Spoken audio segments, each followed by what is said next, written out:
What does your inner voice sound like? Is it loud?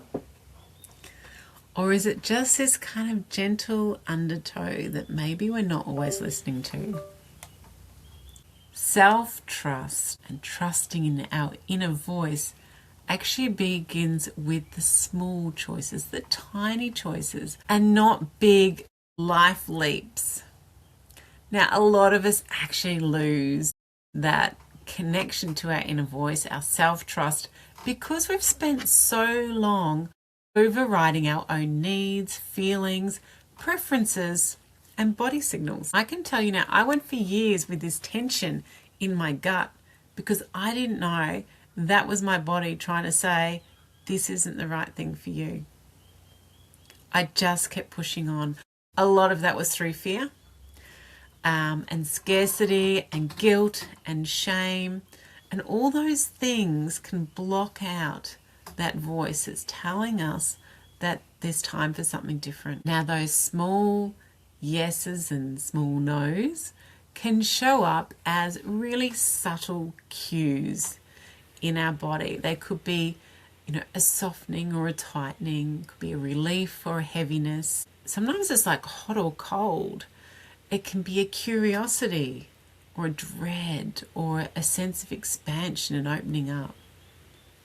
Now, these signals, they aren't demanding immediate attention, but they really are worth listening to, because sometimes we get so caught up in our mind, in that thinking brain that just think, and it's so disconnected with everything else that our body is trying to tell us.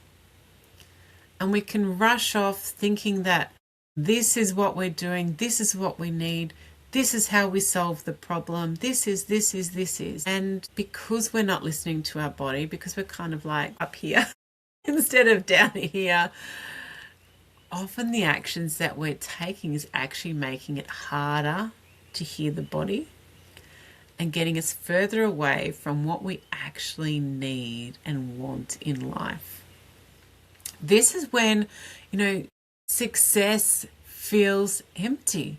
This is when, we're ticking off all the boxes, but we never feel like it's complete or that we can celebrate. Like it just doesn't feel like, definitely that sense of achievement, that sense of win, that happiness, that glow that comes from, yes, this is what I want.